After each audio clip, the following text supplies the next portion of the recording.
The question is CR, the complex compound CrNH36 3 plus is paramagnetic while NiCN4 2 minus is diamagnetic. Explain why. So we will use the concept of CFSE for this question. So in CrNH36, you can easily see that the oxidation state of Cr is +3 as NH3 is neutral and the charge on this entire compound is +3. So uh, what it is ground state electronic configuration, it is 4s1 3d5, right? So now since his oxidation state is +3, so it will be 3d3 configuration. Okay, 3d3 configuration. Also NH3 is a weak field ligand, so the pairing of electrons will not occur.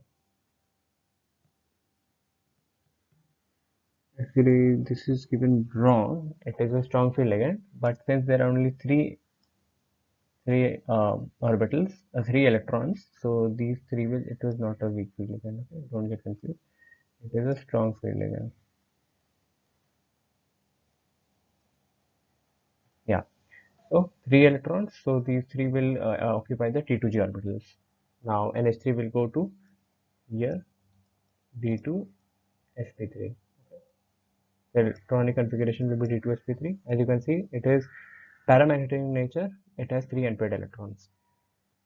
Now this compound is paramagnetic in nature.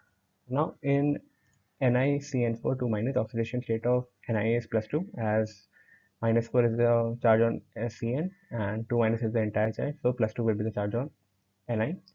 So we know the atomic number of nickel is 28, so its uh, ground state configuration is 4s2 3d8. Now +2 oxidation state, so electronic configuration will be 3d8.